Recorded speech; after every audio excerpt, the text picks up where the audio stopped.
भगवान का भूत भगाना। 2003 में मेक्सिको में सेवारत एक अमेरिकी पादरी फादर पीटर विलियम्स को मैगली वेलास्केज नाम की एक युवती पर भूत भगाने के लिए बुलाया जाता है। अनुष्ठान के दौरान कुछ बहुत ही गलत हो जाता है।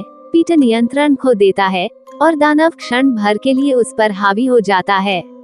हालांकि जो कुछ हुआ उसकी पूरी सीमा अस्पष्ट है। इसके बावजूद पीटर ने अपना पादरीत्व जारी रखा और खुद को एक छोटे मैक्सिकन शहर में धर्मार्थ कार्य के लिए समर्पित कर दिया। 18 साल बाद अलौकिक गड़बड़ियां सामने आने लगती हैं। शहर के बच्चों में एक घातक बीमारी फैलती है और स्थानीय जेल में बंद एस्पेरांजा नाम की एक युवती में भूत प्रेत के हिंसक लक्षण दिखने लगते हैं। पीटर को भूत भगाने के लिए बुलाया जाता है, लेकिन यह मुठभेड़ उसे बेचैन कर देती है। ऐसा लगता है कि उसका अतीत उसे पकड़ रहा है। कुछ ही समय बाद मैगली पीटर के पास एक चौंकाने वाला रहस्योद्घाटन लेकर आती है। एस्पेरांजा उसकी जैविक बेटी है और वो उससे किसी भी कीमत पर उसे बचाने का आग्रह करती है। ये समझते हुए कि वह अकेले इस स्थिति को संभाल नहीं सकता, पीटर फादर माइकल लुइस, एक अनुभवी भूत भगाने वाले से सहायता मांगता है। जब वे अनुष्ठान करने की तैयारी करते हैं तो उन्हें पता चलता है कि दानव का प्रभाव पहले से ही फैल चुका है, जिसने जेल के अंदर कई कैदियों को अपने वश में कर लिया है। पुजारियों पर काबू पा लिया जाता है और उन्हें खुद को एक कमरे में बंद करने के लिए मजबूर किया जाता है। नियंत्रण पाने के अपने हताश प्रयास के दौरान फादर लुइस सवाल करते हैं कि पीटर की प्रार्थनाएं अप्रभावी क्यों लगती हैं और क्या वह किसी पाप को आश्रय दे रहा है।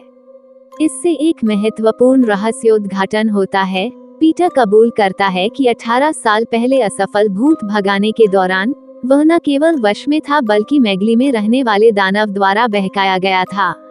इसके प्रभाव में उसने उसके साथ संभोग किया, जिससे एस्पेरांजा का जन्म हुआ।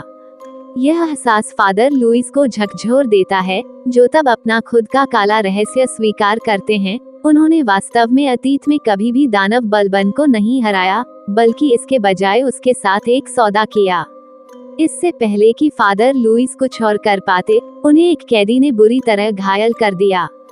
अपनी अंतिम सांसों में उन्होंने पीटर को चेतावनी दी कि वो बलबन के साथ कभी कोई सौदा न करें।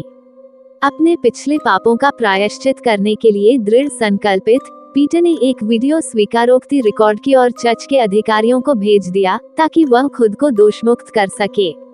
हालांकि इससे पहले कि वह आगे कुछ कर पाता, कैदी उस पर हमला कर देते हैं, जिससे वह बेहोश हो जाता है।